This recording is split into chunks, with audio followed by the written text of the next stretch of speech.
back live to Chicagoland Speedway as the leader comes to pit road. Mark Martin, what I think is a little early, coming to the attention of his crew. What's wrong with the 8 car? Oh, Dale Jr.'s off the pace on the front stretch. Dave, cover the Martin stop for us. Alan, I talked with the crew chief for Mark Martin this morning. That's Pat Trice. I said, how's your fuel mileage? He said, not good. So that may be one reason why he's coming in a little bit earlier than you would think he would. No adjustments on the car. Did the 8 car miss pit road? Yeah, he missed pit road. He was coming that time, missed it. All right. Lost a lot of ground, and that's a problem here at this racetrack. This pit entry is very tricky. There's the speed limit line. It's got to be down to 45 miles an hour, and it is a very long pit road here at Chicagoland. So, Bill, you've got time to tell us a story or two before he gets to you. Well, it was a long time ago in a land far, far away when this team was leading the championship standings, Alan. But, boy, they come to some tracks where Tony Eury Jr. told me this morning, as we've talked about, and you mentioned Dale Earnhardt Jr., just cannot get a handle on the tires at certain tracks. This is one of those tracks, just can't get the handle on it. Air pressure, chassis adjustment, they'll send him back out. But for the guys second in the championship standings, this isn't what they were hoping for. But the new format does give them a little bit of margin for error. It was a nice story, Bill. We'll have to wait till Homestead to see if they all live happily ever after. Touche. Too fast entering the pit road for Dale Earnhardt Jr. He's going to have to come back for a pass-through penalty. That's going to leave a mark. That means today won't have a happy ending. No, there'll be no fairy tale. Pass-through, too fast entering. And Wally, as you said, that is a problem because these guys are coming through that turn at 160, 70 miles per hour, and they've got to slow down to 45 miles per hour. It's almost an impossibility. Right. Watch the line. There you go. Right there is the line, and it is. You're right, BP. It's tough to get these cars slowed down, period, let alone where that line is. So he's got to come down pit road at pit road speed. He doesn't have to stop, but he's got to make a pass-through down pit road. You don't come in the box, keep going. That's right. Don't stop, just keep going, but at 45. It feels like you're crawling. Well, at 45 compared to 185, you are. Marty Yates on pit road, Marty. Yeah, running in fifth, BP, having a terrific day right now. A little bit tight on throttle, he says. They go half a round down in the right rear wedge bolt. That should loosen his car up just a little bit. Nice stop for the 88 bunch, 4 tires. Dale Jarrett started in 29th spot. He's worked his way up toward the top 10. Matt Kenseth is now the race leader as these cycles of pit stops continue. You've got Casey Kane in, Sterling Marlin, Michael Waltrip, Ken Schrader. Joe Nemechek is on pit road. Here come Brian Vickers and Bobby Labonte in for stops. Bill? Well, no time for stories this time, except to tell you that Tommy Baldwin said the 9 car of Casey Kane is a little bit tight, sliding up the turns just a little bit. No major adjustments, chassis adjustments, some air pressure adjustment on the 9 car. Also on pit road, the 40 of Sterling Marlin, working on that car to send Sterling back out, trying to keep pace with the leaders as the 9 takes off. Matt Kenseth, rather, on pit road. He was the race leader for a couple of laps. Dave Blaney is now out in front. Let's cover the Kenseth stop. Matt Kenseth was tight, Alan. What they do is they pull a spring rubber from the race car. That limits the travel of the spring inside the car. That should make his car looser. He also wanted a bag of ice and water. Said it's extremely hot inside the race car. It is a very warm, humid day here in Joliet, Illinois today. These drivers getting a hot summer's workout. Blaney gives up the lead for his pit stop. That'll put Robbie Gordon into the top spot. Dave Blaney driving for Richard Childress Racing. His 4th race with this team after taking over for Johnny Sauter about a month ago. Ricky Craven also on and off pit road from a stop. Bill? And Dave Blaney pulls that car to a stop. They go around to the right side. Blaney trying to make an impression not only on the fans, but also on his car owner and his team at Richard Childress Racing. Chassis adjustment and air pressure adjustment, trying to make the 30 of Dave Blaney a little better here at Chicagoland. Quick stop, he's on his way. Penalty call has been made on Ricky Craven for too fast exiting the pit road. He'll come through for a pass-through. Man, you hate that. And the leader is Robbie Gordon. Once he stops, the lead will go back to Tony Stewart. So we'll cycle through the pit stops without any caution flag damage to some of the guys who had to stop earlier. And that pretty much puts everybody back on mostly level ground as far as fuel mileage. But it appears that the guys who stopped a little bit earlier, like Jeremy and those guys, are a little bit at a disadvantage, it seems like, because whoa, look out. Locking it down. Guys like Casey Kane and these guys are really fast right now, so just being out of sync that much. Just being out of sync that much, I think, is going to hurt them in the long run. So Tony Stewart is now the race leader as Robbie Gordon brings the singular car to his crew. I'd say they were going to try and dial up some chassis adjustments, but that would be... Yeah, He's still a little tight, Alan. Good call. Chassis adjustment and some air pressure, but the 31's still a little tight.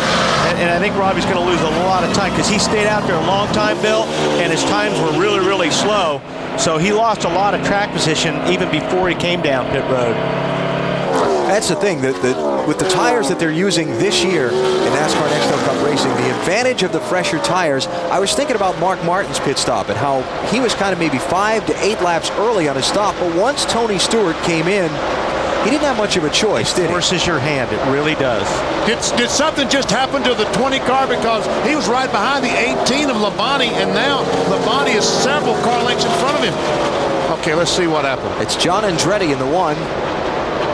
Blink. Oh, man. That to me looked like he got a little bit angry with John and drove into his door. But, you know, if he knocks that right front fender in, we talked about just how important the downforce is here at this racetrack. Well, keep an eye on Tony's lap times.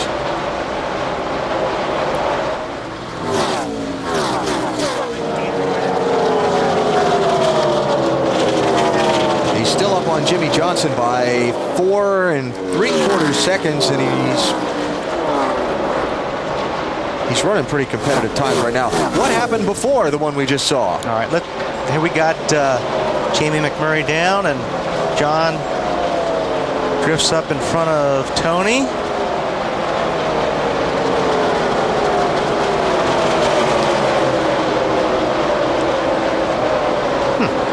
I don't know. I don't really see anything there. It looked like Tony was just trying to get out wide, as you talked about a moment ago with Earnhardt Jr., to make that entry in really wide. And pretty tough to do when you got a car on his side. Yeah, that's right. Tony is a lightning rod. Anytime he does anything, it gets attention. There's no question. And he is that way because of his past actions on and off the track. But he is slowing down.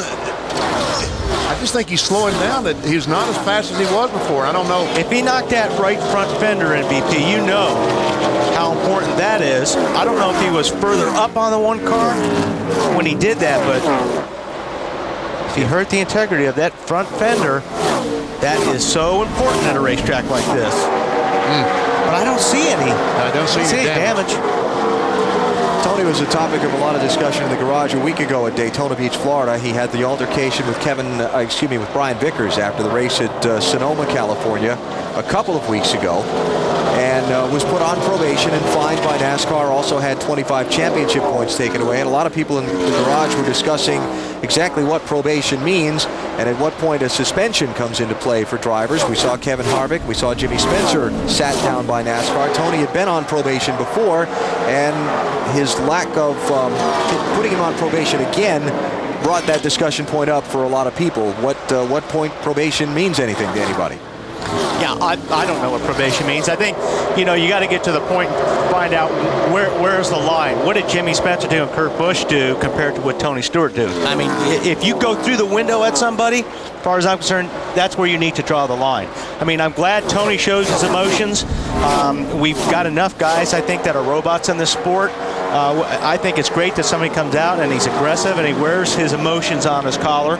But that, where you draw the line on how NASCAR calls them and sees them, I think we need to get to a point and say, okay, if you do this, no matter what, then you sit out a race, because that's the only thing that's going to get a race driver's attention.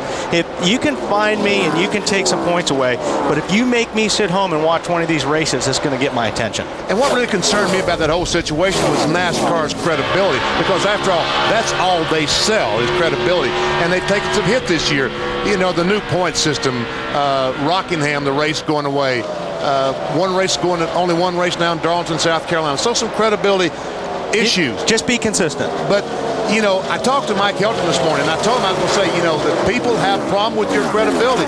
He said the reason that we did not suspend Tony Stewart was on the Jimmy Spencer thing, we had Jimmy Spencer and Kurt Busch in our trailer previous times before that saying, guys, you've got to leave each other alone. You got to stop doing this. Otherwise, we're going to have to step in. And finally, when Spencer took a punch at Kurt Busch, they had to suspend him. That was Mike Helton's story. But again, I think they really injured their credibility with a lot of fans. And that's a good story, but nobody knows that story. So they're going to take the hit. You know, so, I mean, there's a lot of things that go on behind the scenes that people don't see, and that's a classic example. But I think there's a point where if you go in somebody's car after somebody, that should be a no-no. Richard Petty said a couple of weeks ago, he said, hey, we used to get in each other's faces all the time. There just weren't any of you press people around to know it. Well, they're here now, and they do know it, and it changes the code of conduct for drivers after a race. Tony Stewart is leading 4.5 seconds on Jimmy Johnson. We are just past 150 miles of the Tropicana 400 at the Chicagoland Speedway.